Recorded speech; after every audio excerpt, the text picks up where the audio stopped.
بھٹکے ہوئے آہو کو پھر سوئے حرم لے چل، اس شہر کے خوگر کو پھر اس وقت صحرا دے یا رب۔ بسم اللہ الرحمن الرحیم۔ رب اشرح لی صدری ویسر لی امری واحلل عقدۃ من لسانی یفقہوا قولی۔ رضیت باللہ ربا وبالاسلام دینا وبمحمد صلی اللہ علیہ وسلم نبیا ورسولا۔ اللہ اکبر اللہ اکبر اللہ اکبر، لبیک لبیک لبیک یا رسول اللہ صلی اللہ علیہ وسلم۔ الحمد للہ رب العالمین والصلاة والسلام علی رسولہ الکریم وعلی آلہ واصحابہ اجمعین۔ اما بعد فاعوذ باللہ من الشیطان الرجیم۔ بسم اللہ الرحمن الرحیم۔ انزل من السماء ماء فسالت اودیۃ بقدرها، صدق اللہ العظیم وصدق رسولہ النبی الکریم الامین۔ ان اللہ وملائکتہ یصلون علی النبی یا ایہا الذین آمنوا صلوا علیہ وسلموا تسلیما۔ الصلاۃ والسلام علیک یا سیدی یا رسول اللہ وعلی آلک واصحابک یا حبیب اللہ۔ مولا صلی وسلم دائما ابدا علی حبیبک خیر الخلق کلہم، منزہ عن شریک فی محاسنہ فجوہر الحسن فیہ غیر منقاسم۔ محمد تاج رسل اللہ قاطبۃ، محمد صادق الاقوال والکلم، محمد ذکرہ روح لانفسنا، محمد شکرہ فرد علی الامم۔ رب صلی وسلم دائما ابدا علی حبیبک خیر الخلق کلہم۔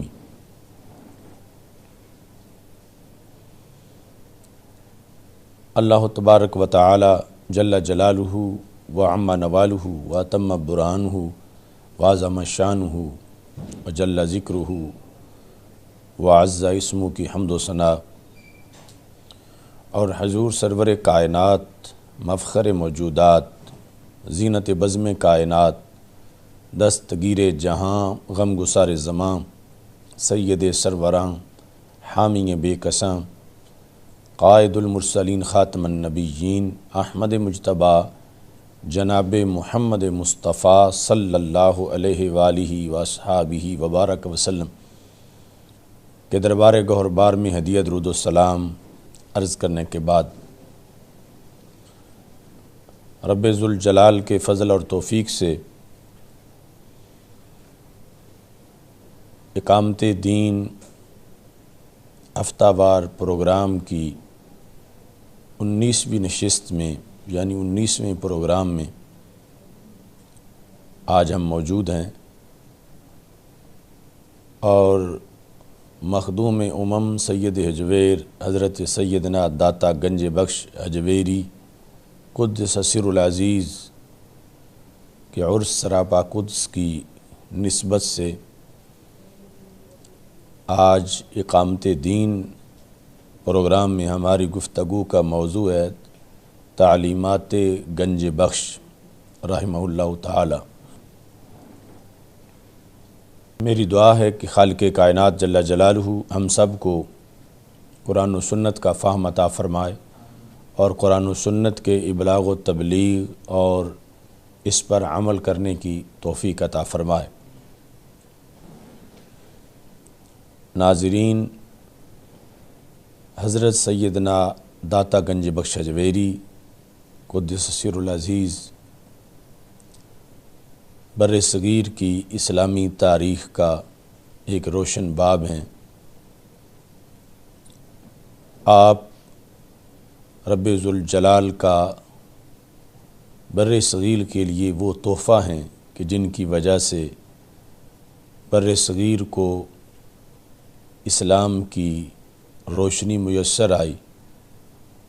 اور آج اللہ کے فضل و کرم سے منبر و محراب پر اسلام کی تجلیات موجود ہیں۔ کفر و شرک سے بھرا ہوا یہ علاقہ، اسے توحید گڑھ بنایا جن مقدس نفوس قدسیہ نے، ان میں سے سیدنا داتا گنج بخش جویری رحمۃ اللہ علیہ کا نام سر فہرست ناموں میں سے ہے۔ ہم اہل سنت و جماعت اپنے تاریخی تسلسل میں اتنی قد آور شخصیات رکھتے ہیں کہ جس کی وجہ سے معتقدات اہل سنت اور نظریات اہل سنت کو وہ سہارا حاصل ہے جو اور کسی مسلک یا نظریے یا فرقے کو میسر نہیں ہے۔ تاریخ کے اندر، بر صغیر کی تاریخ میں کسی فرقے کے پاس سیدنا داتا گنج بخش جویری رحمۃ اللہ علیہ، حضرت خواجہ غریب نواز معین الدین چشتی اجمیری رحمۃ اللہ علیہ، حضرت بابا فرید رحمۃ اللہ علیہ، حضرت مجدد الفیسانی رحمۃ اللہ علیہ، حضرت امام احمد رضا بریلوی رحمۃ اللہ علیہ، حضرت شیخ عبدالحق محدث دہلوی رحمہ اللہ تعالی، حضرت امام فضل خیر آبادی رحمہ اللہ تعالی، ایسی قدآور شخصیات اور کسی کے پاس موجود نہیں ہیں جن کا ہر میدان میں بہت بڑا کردار ہے، اور بر صغیر کی اندھیری رات کو ایوان سحر بنانے میں ان لوگوں، ان اولیاء کرام اور ائمہ کی جو خدمات ہیں ان کو بیان کیے بغیر اور ان کے کردار کو خراج تحسین پیش کیے بغیر بر صغیر کی اسلامی تاریخ کبھی بھی مکمل نہیں ہو سکتی۔ سیدنا داتا گنج بخش جویری رحمۃ اللہ علیہ، جن کو ولایت کے لحاظ سے اور رشد و ہدایت کا مینارہ نور ہونے کے لحاظ سے ایک بہت بڑا مقام حاصل ہے۔ ڈاکٹر محمد اقبال نے کہا، خاک پنجاب از دم او زندہ گشت، صبح ما از مہر او تابندہ گشت، کہ حضرت داتا گنج بخش جویری رحمۃ اللہ علیہ کے دم قدم سے پنجاب کی مٹی زندہ ہو گئی، اور ہماری صبح کے اندر جو روشنی ہے وہ داتا گنج بخش جویری کے آفتاب کی روشنی ہے۔ یقیناً شاعر مشرق نے یہ جو خراج تحسین حضرت سیدنا داتا گنج بخش جویری رحمۃ اللہ علیہ کو پیش کیا، یہ مبنی بر صداقت اور حقیقت کے واقع ہے و عین مطابق ہے کہ صرف بر صغیر میں ہی نہیں بلکہ اس سے آگے پورے عالم اسلام میں حضرت داتا گنج بخش جویری رحمۃ اللہ علیہ کا فیض ہے، اور اس امت کے اولیاء کرام جن کو فیض رسانی کے لحاظ سے شہرہ ملا، ان میں حضرت داتا گنج بخش جویری رحمۃ اللہ علیہ بھی ایک منفرد مقام کے حامل ہیں، چونکہ تصوف کی تعلیمات کے مطابق سیر اللہ کے بعد سیر فی اللہ، اور سیر فی اللہ کے بعد جو سیر من اللہ کا منصب ہے، وہ جس ولی کا اس منصب کے لحاظ سے درجہ بلند ہوتا ہے تو اس کا فیض بھی زیادہ ہوتا ہے۔ یعنی کچھ اولیاء کرام ایسے ہیں کہ ان کا وہ زندگی کا مرحلہ جو سیر اللہ کا ہوتا ہے، جو سلوک اور طریقت کے مجاہدے اور ریاضتیں اس میں ہوتی ہیں، جب وہ سیر فی اللہ میں پہنچتے ہیں تو پھر اللہ کے حسن و جمال اور معرفت میں مستغرق ہو جاتے ہیں اور پھر مخلوق کی طرف توجہ ہی نہیں کرتے۔ اور کچھ ایسے ہیں کہ جب سیر فی اللہ کا مرحلہ ملتا ہے تو اس کے بعد وہ سیر من اللہ کرتے ہیں، یعنی اللہ سے بندوں کی طرف ان کی توجہ جب مبذول ہوتی ہے تو ان کا کردار معاشرے میں ایسا ہوتا ہے کہ رب ذوالجلال سے فیوز و برکات حاصل کرتے ہیں اور معاشرے میں ان فیوز و برکات کو تقسیم کرتے ہیں، اور یہ سب کچھ رسول اللہ صلی اللہ علیہ وسلم کی نبوت کے وسیلہ جلیلہ سے ہوتا ہے۔ تو ظاہر ہے کہ جن لوگوں کو، جن اولیاء کرام کا سیر من اللہ کا جو وصف ہے وہ مضبوط ہوتا ہے تو ان کا فیض دنیا میں زیادہ ہوتا ہے اور پھر ان کا چرچا بھی دنیا میں زیادہ ہوتا ہے۔ تو حضرت داتا گنج بخش اجویری رحمۃ اللہ علیہ سیر اللہ اور سیر فی اللہ کے بعد جو سیر من اللہ کا منصب ہے اس کے لحاظ سے آپ ایک خصوصی شان ولایت کے مالک ہیں۔ عجم میں نہیں صرف عرب میں بھی آپ کی عظمتوں کا شعرہ ہے، اور پوری دنیا سے زائرین صدیوں کے گزر جانے کے باوجود آج بھی جس عقیدت اور احترام کے ساتھ آپ کی دہلیز پر حاضری دیتے ہیں، اس سے پتہ چلتا ہے کہ ان کی کتنی مقبولیت ہے، اور یہ اولیاء کرام کی محبت جو دلوں میں پائی جاتی ہے یہ ایک تحفہ ہے جو عرش سے اترتا ہے، اور وہ مقدس اور روشن سینے ہیں کہ جن کے اندر یہ محبت حقیقی طور پر جلوہ گر ہوتی ہے۔ حضرت داتا گنج بخش اجویری رحمۃ اللہ علیہ کہ مرکز پر نور پر صبح و شام دن رات ہر وقت جو ایک ہجوم ہے زائرین کا، یہ بلا وجہ نہیں، یقیناً اس میں اللہ جو اپنے ولیوں کا پیار لوگوں کے دلوں میں پیدا کرتا ہے کہ جو ولی اللہ کی طرف جھک جاتے ہیں تو اللہ بندوں کے دل ان کی طرف جھکا دیتا ہے۔ یہ اس کی تاثیر ہے کہ حضرت داتا گنج بخش اجویری رحمۃ اللہ علیہ آج رونقوں، برکتوں اور سعادتوں کا آج بھی ایک نشان قرار پائے ہیں اور ایک حوالہ قرار پائے ہیں۔ آپ نے جس تصوف کی تعلیم اور تبلیغ میں وقت گزارا اس کے لحاظ سے آج آپ کی تعلیمات کے خد و خال کو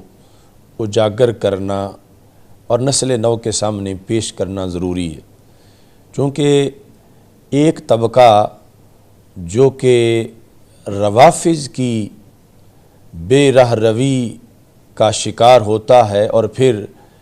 اہل سنت کی خانقاہوں اور مزارات کا رخ کرتا ہے، تو وہ روافض کی بدعات اور خرافات کو اہل سنت و جماعت میں لانچ کرنے کے لیے وہ اپنا مذموم کردار ادا کرتے ہیں، جس کی وجہ سے وہ روافض کے بہت سے نظریات اور ان کے بہت سے معمولات اہل سنت و جماعت کی طرف سرایت کرنا شروع کر دیتے ہیں۔ تو حضرت داتا گنج بخش اجویری رحمۃ اللہ علیہ کی تعلیمات ہر صدی میں ہی، یعنی جب سے آپ نے لوگوں کو رشد و ہدایت کی طرف دعوت دی، ہر صدی میں ہی ان کی ضرورت رہی ہے، لیکن آج چونکہ تصوف کے نام پر کئی ایسے دھندے کیے جا رہے ہیں جن کا تعلق دین برحق اسلام سے نہیں ہے، یا کچھ لوگ ایسے ہیں جو سرے سے جو اصل صحیح تصوف ہے اس کے بھی منکر ہیں،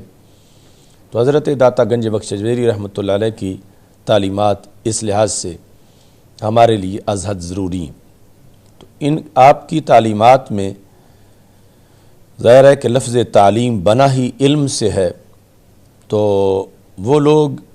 جن کی سوچ علم کے خلاف ہے وہ کبھی بھی داتا گنج بخش اجویری رحمۃ اللہ علیہ کی فکر کے نہ وارث ہو سکتے ہیں، نہ امین ہو سکتے ہیں، اور نہ ہی اس فکر کا پرچار کر سکتے ہیں۔ کچھ لوگوں نے جہالت کا نام تصوف رکھا ہے، تو داتا گنج بخش اجویری رحمۃ اللہ علیہ علم کی خوشبو پھیلانے والے تصوف کے قائل تھے، اور اس کو آپ نے بر صغیر میں رائج کیا۔ چنانچہ آپ کی کتاب کشف المحجوب، جو کہ ایک مرشد کی حیثیت رکھتی ہے، جو کہ ایک لیڈر اور رہنما کی حیثیت رکھتی ہے، جس کے اندر معارف اور جس کے اندر حقائق ہیں، اس سے چند حوالے پیش کرتے ہوئے میں آج کے موضوع کو انشاءاللہ مکمل کروں گا۔ تو سیدنا داتا گنج بخش اجویری رحمۃ اللہ علیہ نے اس وقت یہ ضرورت محسوس کی، تو آپ نے اپنی کتاب میں جو اولین باب ہے اس کا نام ہی باب اثبات العلم رکھا، علم کے اثبات کا باب، اور اس میں اتنی جامع گفتگو کی آپ نے، اور یہاں سے بات شروع کی خدا ون تعالی گفت اندر صفت علماء، انما یخش اللہ من عبادہ العلماء، کہ رب ذوالجلال نے قرآن مجید میں علماء کی صفت بیان کرتے ہوئے یہ ارشاد فرمایا ہے کہ اللہ سے ڈرنے کا حق وہی لوگ پورا کرتے ہیں جن کو علم حاصل ہے، جو جاہل ہیں وہ کبھی رب سے ڈرتے نہیں اور نہ ہی ڈرنے کا حق پورا کر سکتے ہیں، اور نتیجہ کے اندر انہیں کبھی بھی برکت میسر نہیں آتی۔ اور ساتھ ہی رسول اللہ صلی اللہ علیہ وسلم کا یہ فرمان ذکر کیا، طلب العلم فریضۃ علی کل مسلم، کہ علم کا طلب کرنا ہر مسلمان پر فرض ہے۔ یہاں سے آپ نے گفتگو کا آغاز کیا، اور اس کے اندر آپ نے فرمایا کہ بداں کے علم بسیار است و عمر کوتاہ، کہ علم ایک طویل سلسلہ ہے اس کا، اور بندے کی عمر محدود سی ہے، چھوٹی سی ہے۔ تو پھر کہتے ہیں کہ یہ جو سارے علم تو بندہ حاصل نہیں کر سکتا، تو پھر وہ علوم حاصل کرنے چاہیے کہ یہ مختصر عمر ضائع نہ ہو اور انسان کو زیادہ سے زیادہ فائدہ ہو سکے۔ یعنی علم کی امپارٹنس آپ قائل ہیں، لیکن ہر علم کو آپ نے خراج تحسین پیش نہیں کیا،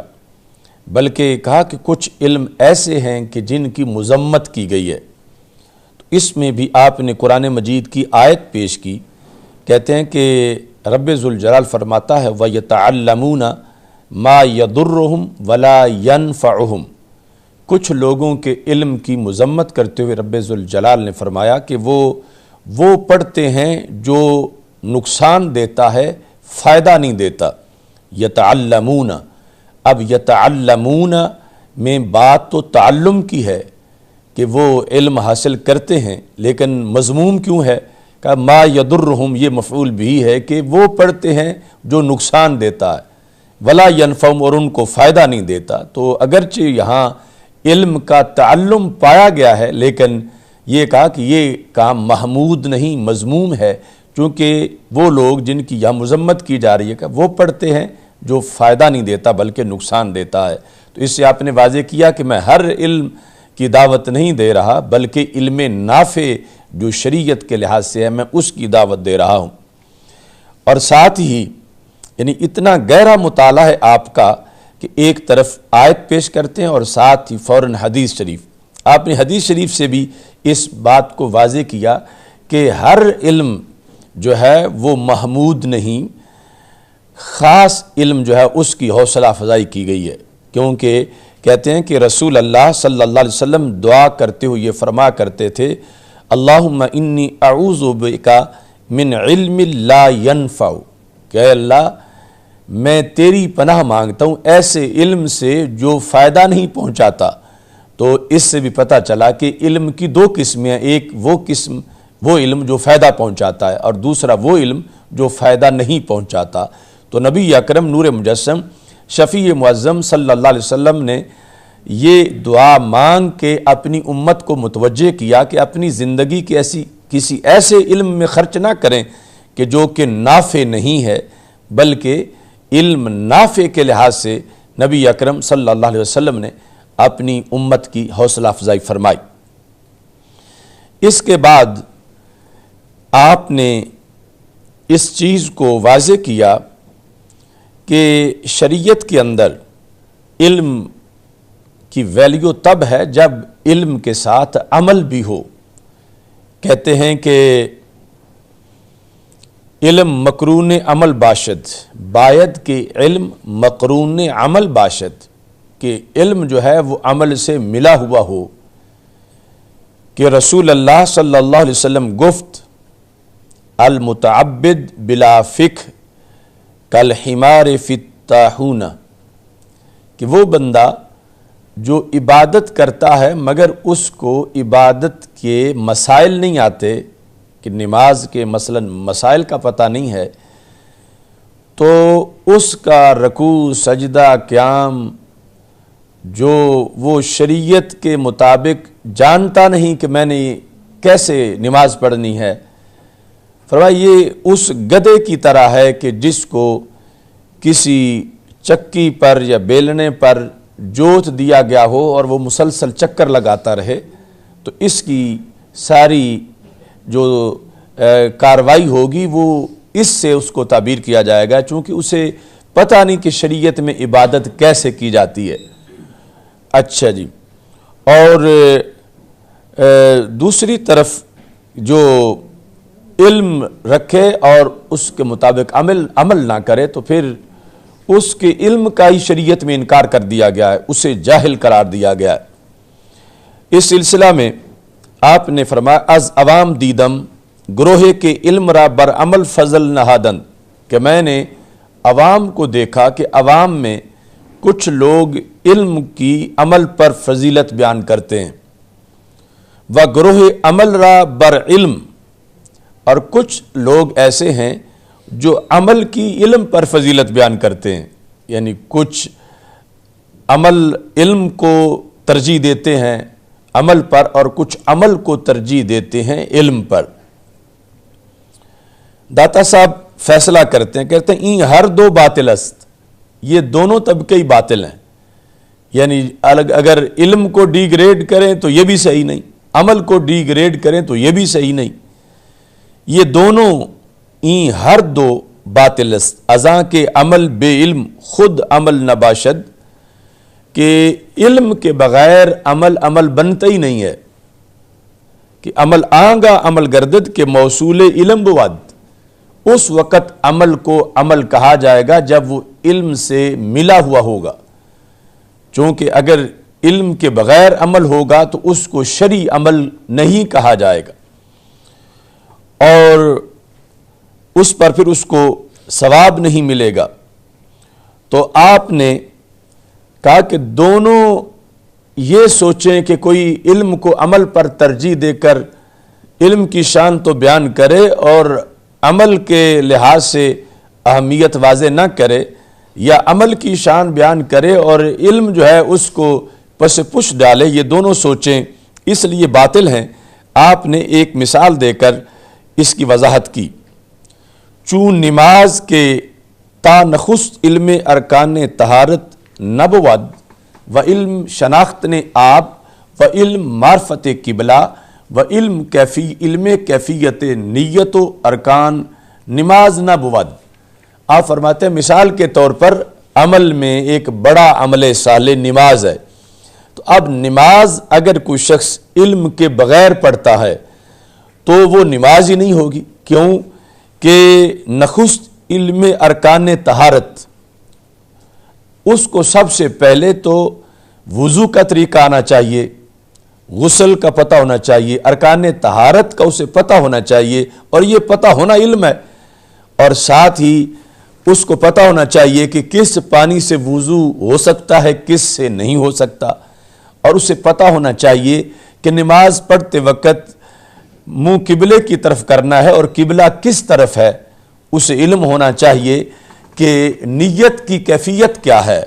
اسے پتہ ہونا چاہیے کہ ارکان نماز کتنے ہیں اور ادائیگی ان کی کیسی ہے۔ تو اتنی چیزوں کا اور اس سے علاوہ بھی بہت سی چیزیں ہیں، یہ علم ہوگا تو پھر اس کا عمل بنے گا، ورنہ یعنی اس کا عمل جو ہے وہ جن حرکات و سکنات کو نماز کہے گا وہ شریعت میں نماز نہیں ہوگی اور وہ عمل نہیں پایا جائے گا۔ تو اس بنیاد پر داتا صاحب رحمۃ اللہ علیہ نے کہا کہ عمل علم کے بغیر ہو ہی نہیں سکتا، یعنی وہ بالکل ایسے ہی ہوگا جس طرح آپ نے حمار کی مثال دے کر اسے واضح فرمایا۔ اور دوسری طرف آپ فرماتے ہیں عمل بین علم عمل می گردد چگونا جاہلا را ازیں جدا کند، یہ پہلی نوعیت آپ نے بیان کی۔ وآنا کے علم را بر عمل فضل نہادن، کہ وہ لوگ جو علم کو عمل پر فضیلت دیتے ہیں، ہم محال است، کہتے ہیں یہ بات بھی محال ہے، یعنی غلط ہے کہ علم بے عمل علم نہ باشد، کہ جو علم عمل کے بغیر ہو وہ علم نہیں ہے، یعنی جس طرح وہاں پر عمل جو علم کے بغیر تھا عمل نہیں، تو علم جو عمل کے بغیر ہو وہ علم نہیں۔ تو داتا صاحب رحمۃ اللہ علیہ نے یعنی علماء کو بھی بطور خاص اس طرف متوجہ کیا کہ اپنے پڑھے ہوئے پہ عمل کرو گے تو پھر علماء کہلاؤ گے۔ اس میں آپ نے پھر آیت پیش کر کے اس کو واضح کیا، کہتے ہیں کہ اللہ تعالیٰ کا فرمان ہے نَبَذَ فَرِيقٌ مِّنَ الَّذِينَ أُوتُوا الْكِتَابَ کتاب اللہ وراء ظہورہم کأنہم لا یعلمون، کہ پھینک دیا ایک جماعت نے ان لوگوں میں سے جنہیں کتاب دی گئی تھی، یعنی جنہیں کتاب دی گئی تھی جن لوگوں کو، ان لوگوں میں سے تھے تو وہ وارث اور حامل کتاب کے، لیکن انہوں نے کیا کیا، نابازا کا مفعول بھی ہے کتاب اللہ وراء ظہورہم، انہوں نے معاذ اللہ اللہ کی کتاب اٹھا کے اپنی پشت کے پیچھے پھینک دی۔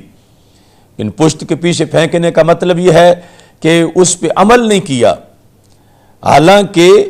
وہ تھے کون، اوت الکتاب تھے کہ انہیں کتاب دی گئی۔ تو اب ان کی کیا حقیقت ہے؟ تو اللہ تعالیٰ فرماتا کأنہم لا یعلمون، گویا کہ یہ ایسے ہیں کہ یہ عالم نہیں ہیں۔ تو اب علم پر جب عمل نہ ہوا تو اس کو جہالت کہا گیا، اور قرآن مجید برہان رشید میں اس حقیقت کی وضاحت کی گئی جو داتا صاحب رحمۃ اللہ علیہ نے فرمایا نام عالم بے عمل از عالمہ نفی کرد، کہ رب ذوالجلال نے وہ عالم جو کہ بے عمل ہو اس کا نام ہی علماء کی لسٹ سے کاٹ دیا ہے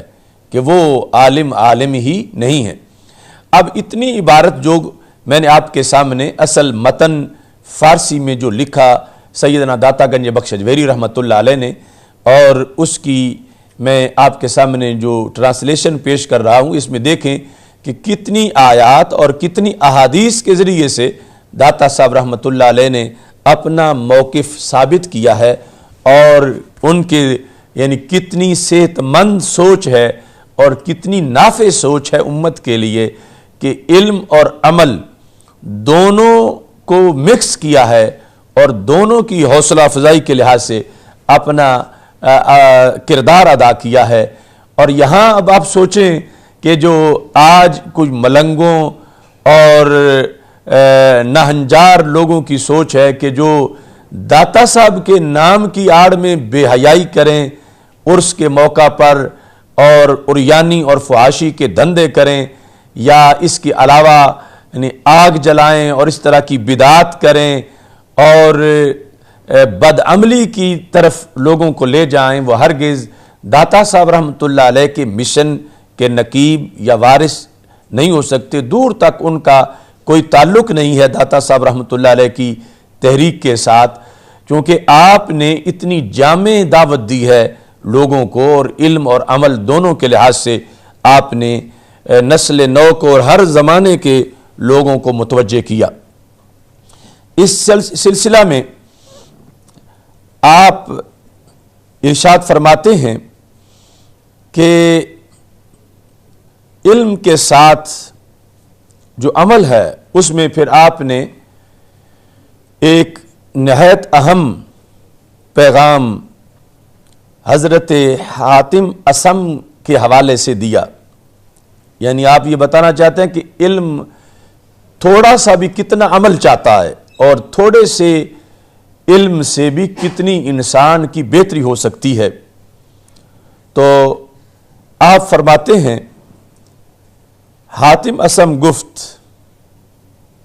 رضی اللہ عنہ کہ 4 علم اختیار کردم و از ہما علماء عالم برستم، کہ میں نے 4 چیزوں کا علم حاصل کر لیا ہے اور مجھے جہان بھر کے علماء کی پھر ضرورت نہیں رہی. تو وہ 4 چیزیں کون سی ہیں کہ جن کا علم اتنا بڑا علم ہے؟ تو انہوں نے کہا کہ ایک تو مجھے اس چیز کا علم آ گیا ہے، مرا رزق است مقسوم،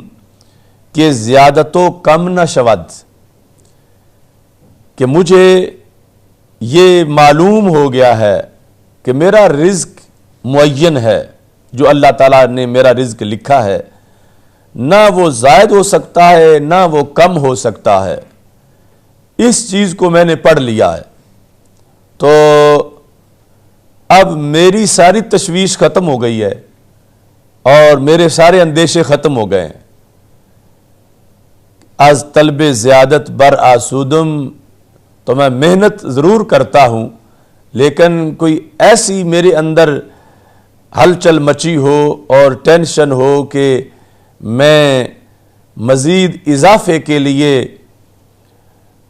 جد و جہد کروں اور کسی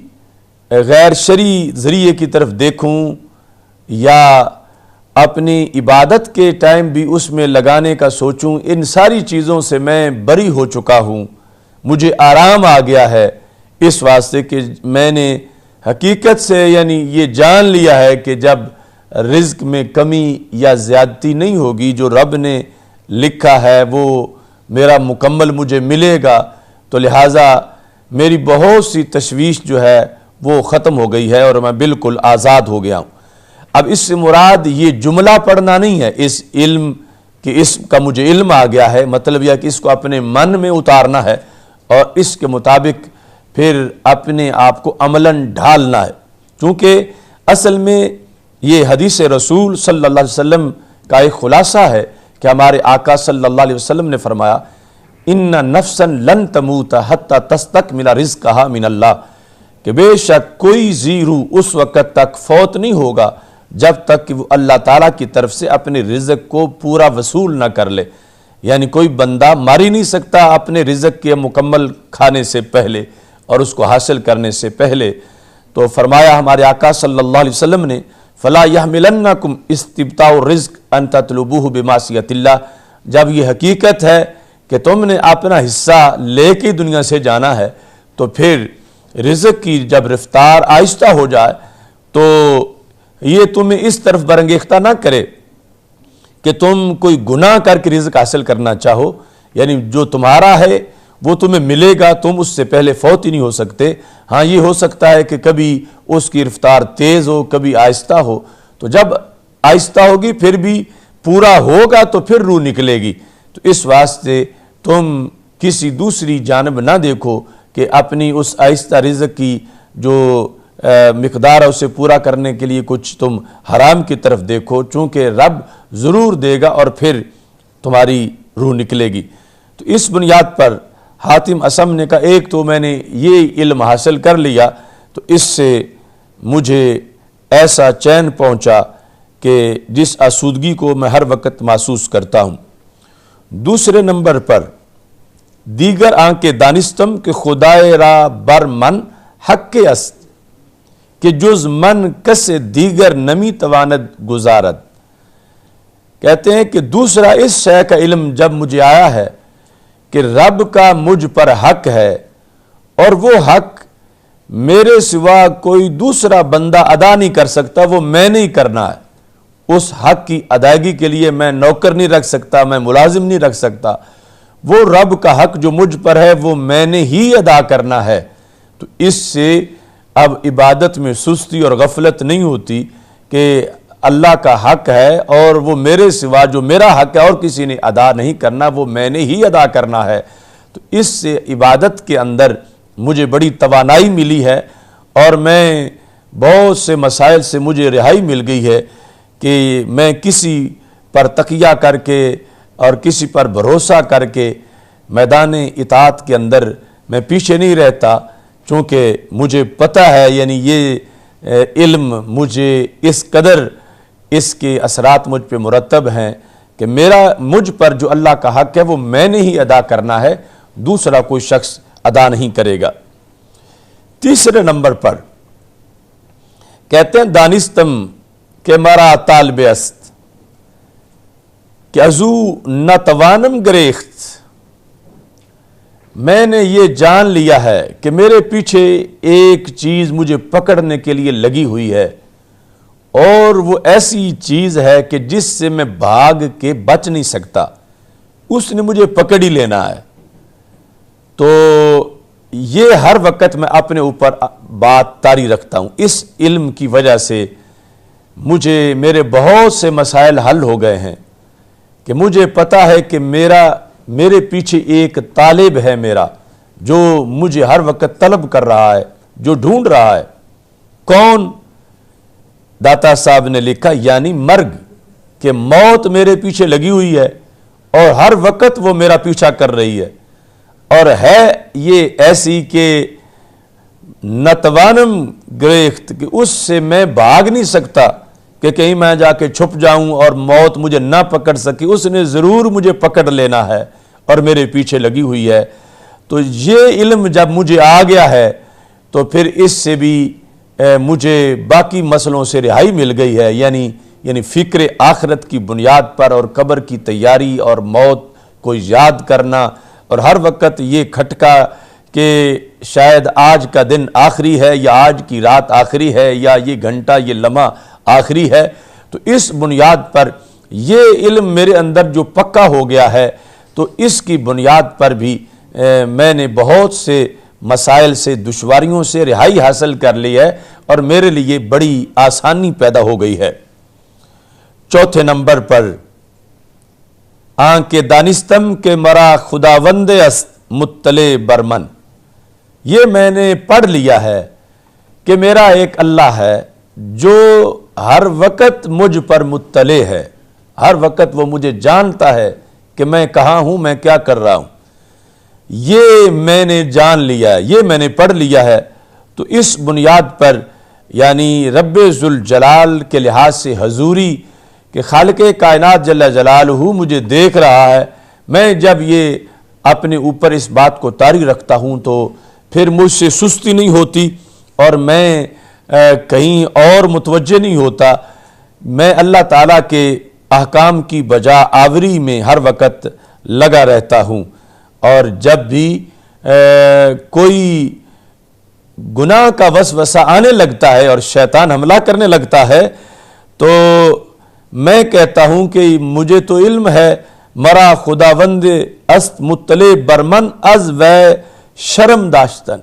تو مجھے شرم آتی ہے کہ رب مجھے دیکھ رہا ہو اور میں کوئی ایسا کام کروں تو شرم کی بنیاد پر واز نا کردنی دست باز داشتم، تو پھر جو ہے وہ رب ذوالجلال کا جو میری طرف دیکھنا ہے اس کی وجہ سے دو طرح کے کام، یعنی ایک جو اس وقت رب کا فرمان ہے کہ میں کروں اس کی طرف متوجہ ہوتا ہوں، اور دوسرا جو رب ذوالجلال نے روکا ہوا ہے کہ یہ نہیں کرنا، وہ کام نہیں کرنا، جتنے بھی گناہوں کے کام ہیں ان کے کرنے کا جب خیال آتا ہے تو اللہ تعالیٰ کی حیا مجھے روک لیتی ہے۔ تو داتا صاحب رحمۃ اللہ علیہ نے کہا کہ یہ 4 چیزوں کا علم حاتم اصم جو ہیں انہوں نے بیان کیا اور کہا کہ میں نے جب یہ علم حاصل کیا ہے تو میں باقی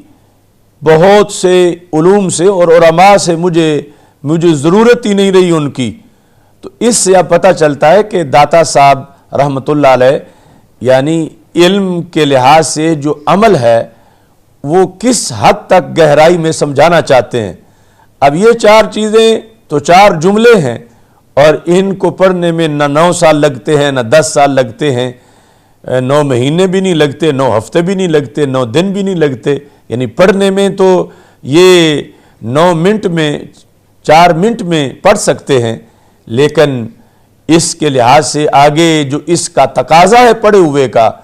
وہ پوری زندگی خرچ ہوگی تو پھر اس کا تقاضا پورا ہوگا،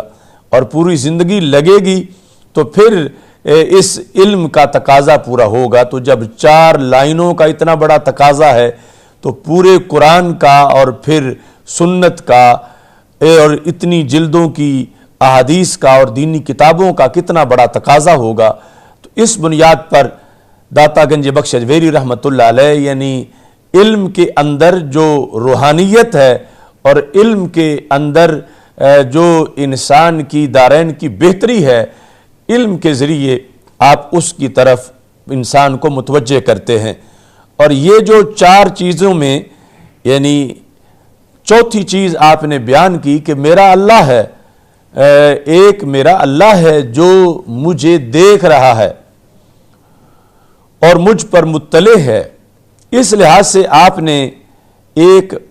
حکایت بھی اس میں لکھی، اور کہتے ہیں کہ ہمیں آرن کے اندر بصرہ رئیس بود بباغ خود رفتہ بود، کہ بصرہ کے اندر ایک رئیس بندہ تھا اور وہ اپنے باغ میں گیا تو وہاں چشمش بر حسن زن خود افتاد۔ چشمش بر حسن زن کہتے ہیں کہ باغ میں گیا اور وہاں باغ کے اندر اس کا جو خادم تھا جو وہاں کام کرتا تھا، اس کی بیوی پر اس رئیس کی نظر پڑی تو اس نے مرد لا بشغل فرستاد، اس اپنے ملازم کو کسی کام پر بھیج دیا، وزن را گفت درہا در بند، اس کی نیت خراب ہوئی اس عورت کے لحاظ سے، تو اس کے خامند کو جو اس کا ملازم تھا اس نے بھیج دیا اور عورت کو کہا کہ آپ دروازے بند کر دیں۔ اس نے کہا کہ ہما درہا بستم، کہ میں نے سارے دروازے بند کر دیے ہیں، مگر یک درہ کے نمی توانم بست، ایک دروازہ بند ہی نہیں ہوتا، باقی سارے دروازے تو میں نے بند کر دیے ہیں۔ گفت آنکھ کدام درست، تو اس رئیس نے کہا کہ وہ کون سا دروازہ ہے جو بند ہی نہیں ہوتا، تو تم سارے دروازے بند کرو۔ تو اس نے کہا کہ وہ دروازہ جو بند نہیں ہوتا وہ یہ ہے، گفت آن درے کے میانے ما و خداست، کہ جو دروازہ ہمارے اور ہمارے اللہ کے درمیان ہے، جس دروازے سے اللہ دیکھ رہا ہے وہ دروازہ بند نہیں ہوتا۔ تو تم نے لوگوں سے بچاؤ کے لیے کہا سارے دروازے بند کر دو، تو خلقت مخلوق جن دروازوں سے دیکھ سکتی تھی اور خدشہ تھا اور تجھے ان کا ڈر ہے اور ان کی حیا ہے، تو وہ دروازے تو بند ہو گئے، لیکن جو خالق ہر وقت انسان کو دیکھ رہا ہے وہ دروازہ تو بند ہو ہی نہیں سکتا، اور اللہ ہمیں دیکھ رہا ہے، اور جو ناجائز کام کرنے کا تو ارادہ کیے ہوئے ہے اس کی طرف تجھے سوچنا چاہیے کہ اللہ سے تو کیسے چھپ سکے گا اور یہ دروازہ کیسے تو بند کر سکے گا۔ تو داتا صاحب کہتے ہیں کہ اس خاتون کے اس جملے سے مرد پشیمان شد و استغفار کرد، کہ وہ شرمندہ ہوا اور اس نے اس ارادہ کو ترک کر دیا اور اس نے اللہ تعالیٰ سے معافی مانگی۔ اب یہ جملہ جو ایک خاتون کی طرف سے اس رئیس کو جو ایک شرعی حد کو پامال کرنے والا تھا اور رب ذوالجلال کے نظام سے معاذ اللہ اللہ تعالیٰ کی حدود سے بغاوت کرنے والا تھا، تو اس کے لیے یہ ایک جملہ جو ان 4 میں سے آخری سبق کا ایک حصہ ہے کہ اس نے کہا کہ ایک دروازہ تو بند ہی نہیں ہو سکتا، اور جب وہ کھلا ہے تو پھر آپ یہ سوچ لیں کہ اللہ تعالیٰ دیکھ رہا ہے اور رب ذوالجلال سے تم کیسے چھپ سکو گے؟ تو نتیجہ یہ ہے کہ تم ایسا کام ہی نہ کرو کہ جس کو دیکھ کے رب ذوالجلال ناراض ہوتا ہے۔ اس بنیاد پر اس نے بدی کو ترک کر دیا۔ اب اور کوئی مبلغ اور یا قوت تنفیذی کوئی حکومت کی طرف سے اسے بدی کو سے ہٹانے کے لیے نہیں پہنچی، لیکن یہ 4 قسم کا جو علم ہے اس میں ایک علم کے لحاظ سے جب اس خاتون کے ذریعے سے اسے وہ بات پہنچی تو وہ بدی سے بچ گیا، محفوظ ہو گیا۔ تو داتا گنج بخش اجویری رحمۃ اللہ علیہ کی تعلیمات اس انداز میں فکر آخرت سے منسلک ہیں، اور آپ نے اس ماحول کے اندر لاہور میں جو انقلاب برپا کیا، جو پھر پنجاب میں، پورے برِ صغیر میں، پوری دنیا تک جس کی خوشبو پہنچی، اس کے اندر بدعملی کی حوصلہ افزائی نہیں تھی، بلکہ علم عمل دونوں کی حوصلہ افزائی کر کے اور جہالت اور بدعملی دونوں کو رد کر کے داتا گنج بخش اجویری رحمۃ اللہ علیہ نے ایک پارسائی اور تقوی کا ماحول برِ صغیر میں اجاگر کیا۔ اور آج بھی یعنی فکر آخرت اور قبر کی تیاری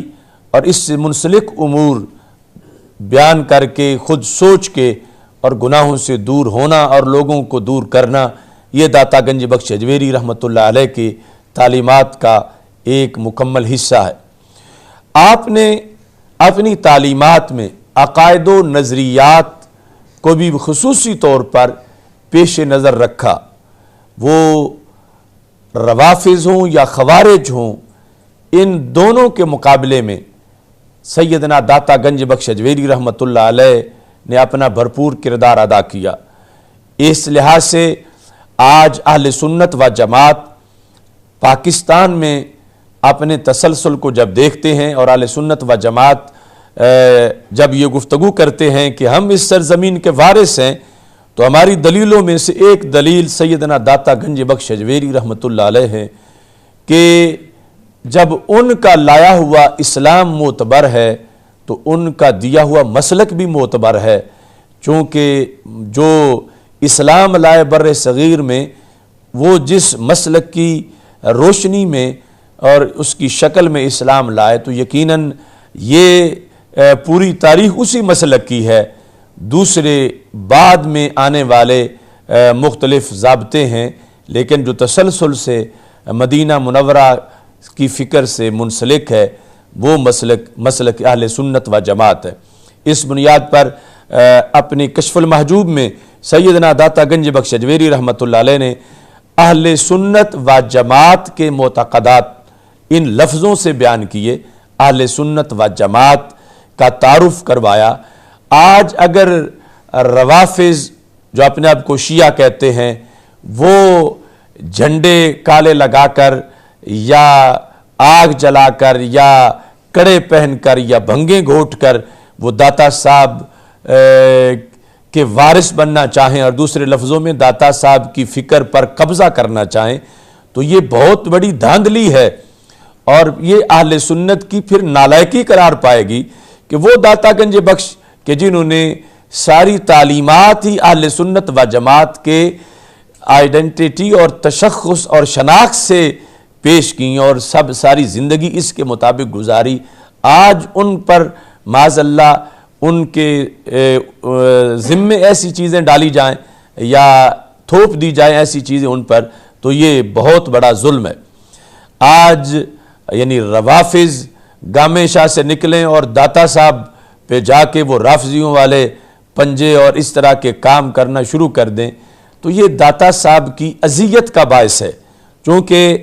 حضرت داتا گنج بخش اجویری رحمۃ اللہ علیہ نے جس وقت کشف المحجوب شریف کے اندر آپ نے باب اثبات علم کے بعد جب اگلی بحث چھیڑی تو اس کے اندر آپ نے اثبات فکر کی اثبات فقر کا جب باب ذکر کیا تو ساتھ ہی پھر جو اس کے فقر کے آئمہ ہیں ان کا تذکرہ سیدنا داتا گنج بخش اجویری رحمۃ اللہ علیہ نے کیا، اور اس میں اس تصوف کے جو صحابہ میں امام تھے ان کا ذکر کیا، اور تصوف کے جو اہل بیت اطہار رضی اللہ تعالی عنہم میں امام تھے ان کا تذکرہ کیا۔ باب فی ذکر ائمتہم من الصحابہ رضی اللہ تعالی عنہم، ایک تو یہ ہے کہ آپ نے مولا علی رضی اللہ تعالی عنہ کا تذکرہ ان صوفیاء کی لسٹ میں کیا جو صحابہ کے صوفیاء ہیں، یہ صحابہ میں سے جو امام ہیں فقر والوں کے، اور اس میں آپ نے اہل بیت اطہار علیہم الرضوان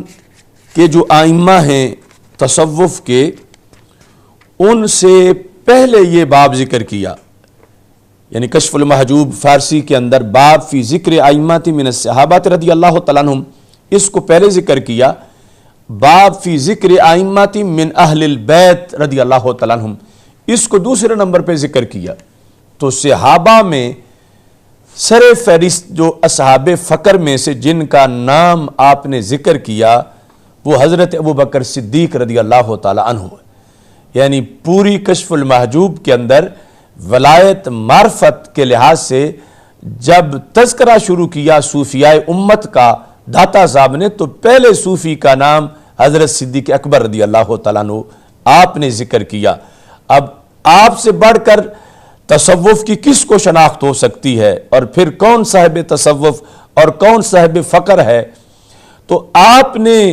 سب سے پہلے حضرت سیدنا صدیق اکبر رضی اللہ تعالیٰ عنہ کا تذکرہ کیا اس باب میں جو آپ نے اہل بیت سے پہلے جس باب کا تذکرہ کیا، باب فی ذکر ائمۃ من الصحابہ رضی اللہ تعالیٰ عنہم۔ تو اس کا ذکر کرتے ہوئے پہلے نمبر پر فرماتے ہیں حضرت صدیق اکبر رضی اللہ تعالیٰ عنہ کے القاب میں، اور یہ القاب آج ان القاب سے اگر حضرت صدیق اکبر رضی اللہ تعالیٰ عنہ کا تذکرہ ہوتا ہے تو وہ اہل سنت تذکرہ کرتے ہیں، ترتیب بھی اور القاب بھی۔ فرماتے ہیں شیخ الاسلام وَأَز بعد انبیاء خیر الانام، یعنی حضرت صدیق اکبر رضی اللہ تعالی عنہ کا پہلا نمبر اس کے قائل ہیں داتا گنج بخش اجویری رحمۃ اللہ علیہ۔ از بعد انبیاء خیر الانام، یعنی صرف اس امت میں نہیں ساری امتوں میں نبیوں کے بعد جس ذات کا مرتبہ ہے وہ صدیق اکبر رضی اللہ تعالیٰ عنہ، اور وہ شیخ الاسلام ہیں۔ اب وہ کتنے بڑے ولی ہوں گے جن کو داتا صاحب شیخ الاسلام کہیں، یعنی آج وہ لوگ جو روافض سے متاثر ہیں اور حضرت صدیق اکبر رضی اللہ تعالیٰ عنہ کو کہتے ایڈمنسٹریٹر ہم مان لیتے ہیں، اچھے تھے، منتظم اچھے تھے، اس وجہ سے خلیفہ اول بن گئے، لیکن ولایت میں ان کا مقام نہیں تھا۔ تو انہیں داتا صاحب سے پوچھنا چاہیے کہ یہ لوگ زیادہ ماہر ہیں ولایت چیک کرنے کے یا داتا صاحب کو زیادہ پتا ہے؟ تو داتا صاحب جو ہیں انہوں نے یہ لکھا شیخ الاسلام، یعنی داتا صاحب نے حضرت صدیق اکبر رضی اللہ تعالیٰ عنہ کو شیخ الاسلام کا لقب دے کر یہ کہا وَأَز بعد انبیاء خیر الانام، کہ انبیاء علیہ السلام کے بعد خیر الانام خلیفہ پیغمبر و امام و سید اہل تجرید، اہل تجرید ہیں صوفی اور ولی، تو کہا امام و سید اہل تجرید، جو اہل تجرید ہیں ان کے یہ امام ہیں، یعنی اولیاء کے امام اور سید، و شہنشاہ ارباب تفرید، یہ ارباب تفرید اور اہل تجرید یہ وہ مقدس ہستیاں ہیں کہ جن کی زندگیاں مادہ پرستی کی علائج سے محفوظ رہیں اور ساری زندگی انہوں نے غیر کا خیال ہی اپنے ذہن میں نہیں آنے دیا۔ تو ان نفوس قدسیہ، ان زہاد عباد شخصیات کی امامت کس کے پاس ہے؟ داتا صاحب کہتے ہیں کہ سیدنا صدیق اکبر رضی اللہ تعالی عنہ ان کے امام ہیں۔ وَأَز آفات انسانی بعید، انسان کے اندر لالچ، خواہش، انانیت، حسد، بغض، تکبر، اس طرح کی جو چیزیں ہیں، داتا صاحب کہتے ہیں صدیق اکبر کا مزاج اس سے کوسوں دور تھا، یعنی جتنی بھی آفات انسانی ہیں جس پر آ کر روافض اعتراض کرتے ہیں، مسئلہ فدق ہو یا دیگر یا خلافت کا مسئلہ ہو، تو داتا صاحب رحمۃ اللہ علیہ کہتے ہیں از آفات انسانی بئی امیر المومنین ابو بکر عبداللہ بن عثمان الصدیق رضی اللہ تعالی عنہ۔ اب یہ القاب آج یہ نہیں کہ ہم گھڑ کے کوئی کشف المحجوب اپنی چھاپ اس میں لکھ رہے ہیں، یہ تواتر سے جو کشف المحجوب ہے، اور میرے پاس یہ یعنی قدیمی نسخہ فارسی والا ہے کہ اس کے اندر یہ القاب لکھے ہوئے ہیں، اور داتا صاحب اس نظریے پر قائم تھے، اور آج کا جو تفضیلی ٹولہ ہے انہیں بھی یعنی جو بولتے ہیں تو اعلی حضرت کے خلاف بھی بولنا شروع کر دیتے ہیں معاذ اللہ، اور مجدد صاحب، اور یہ تو بات آگے کی ہے کہ داتا صاحب بھی اسی فکر کے ہیں کہ سیدنا داتا گنج بخش اجویری رحمۃ اللہ علیہ وہ حضرت سیدنا صدیق اکبر رضی اللہ تعالی عنہ کی باقی ساری امت پر جو فضیلت ہے اس کے قائل ہیں، اور وہ اس لیے ہے کہ انہوں نے اپنے آپ کو امام اعظم ابو حنیفہ رضی اللہ تعالیٰ عنہ کی طرف منسوب کیا ہے، اور امام اعظم ابو حنیفہ رضی اللہ تعالیٰ عنہ نے اپنے معتقدات میں اہل سنت کے لیے یہ لکھا ہے کہ اہل سنت کی جو شرطیں ہیں، وصیت امام ابو حنیفہ کے اندر جو شرائط لکھی گئی ہیں اس میں یہ شرط ہے کہ سنی وہ ہے کہ جو حضرت صدیق اکبر رضی اللہ تعالی عنہ کو باقی خلفاء سے افضل جانے۔ تو اس بنیاد پر اللہ کا فضل ہے کہ ہم اہل سنت و جماعت آج بھی اسی فکری اساس پر موجود ہیں کہ جس کی دور صحابہ میں وضاحت خود مولا علی رضی اللہ تعالیٰ عنہ کرتے ہیں، اور پھر تابعین میں امام اعظم ابو حنیفہ، اور پھر آگے اولیاء میں رائج، اور یہاں تک کہ داتا گنج بخش اجویری رحمۃ اللہ علیہ اسی چیز کو بیان کر رہے ہیں۔ تو یہ روافض کے مقابلے میں ہم جو اپنا رشتہ داتا صاحب کے بارے میں بیان کر رہے ہیں وہ کہ ہم ان کی روحانی اولاد ہیں اور ہم ان کے وارث ہیں، تو یہ جو میں نے ابھی باب تو جو داتا صاحب رحمۃ اللہ علیہ نے سیدنا صدیق اکبر رضی اللہ تعالیٰ عنہ کے بارے میں لکھا وہ آگے تفصیل سے ہے، صرف القاب سے میں یہ دعوت فکر دے رہا ہوں موجودہ زمانے کے لوگوں کو، مورخین کو، اور پھر وہ لوگ جو مسئلہ تفضیل کے اندر آ کے بھٹکے ہوئے ہیں ان کو، اور ساتھ یہ داتا صاحب ہماری پہچان ہے خوارج کے مقابلے میں بھی۔ یہ جو جملے تھے یہ روافض کے لحاظ سے میں نے پیش کیے، خوارج کے لحاظ سے میں صرف وہ جملے پیش کرنا چاہتا ہوں جو داتا صاحب رحمۃ اللہ علیہ نے حضرت مولا علی رضی اللہ تعالی عنہ کا جب تعارف کروایا چوتھے نمبر پر اسی باب کے اندر کہ صوفیاء کے، اولیاء کے، صحابہ میں امام کون کون تھے، تو پہلے امام کا نام سیدنا صدیق اکبر رضی اللہ تعالیٰ عنہ بتایا، دوسرے امام کا نام حضرت سیدنا فاروق اعظم رضی اللہ تعالیٰ عنہ بتایا، اور وہ وقت نہیں، وہ بھی بڑے دلچسپ القاب ہیں جو حضرت سیدنا فاروق اعظم رضی اللہ تعالیٰ عنہ کے بیان کیے، اور تیسرا جو مرتبہ آئمہ میں بیان کیا کہ صوفیاء کے تیسرے امام امت کے اندر وہ حضرت عثمان غنی رضی اللہ تعالیٰ عنہ کا ذکر کیا، اور چوتھے امام وہ حضرت سیدنا علی المرتضی رضی اللہ تعالیٰ عنہ کا تذکرہ کیا، اور یہاں یعنی لفظ امام کے ساتھ داتا صاحب نے ذکر کیا، اور پھر یعنی معرفت اور ولایت کی انہوں نے یہ ایک شاہراہ بیان کی، ایک تو ہے نا خلافت اور نظام کی شاہراہ، اس میں یہ چاروں خلفاء ہیں، داتا صاحب نے ولایت کی شاہراہ میں ان چاروں کا ذکر کیا، اور چوتھے نمبر پر حضرت مولا علی رضی اللہ تعالی عنہ کا ذکر کیا، اور اس میں جو لفظ آپ نے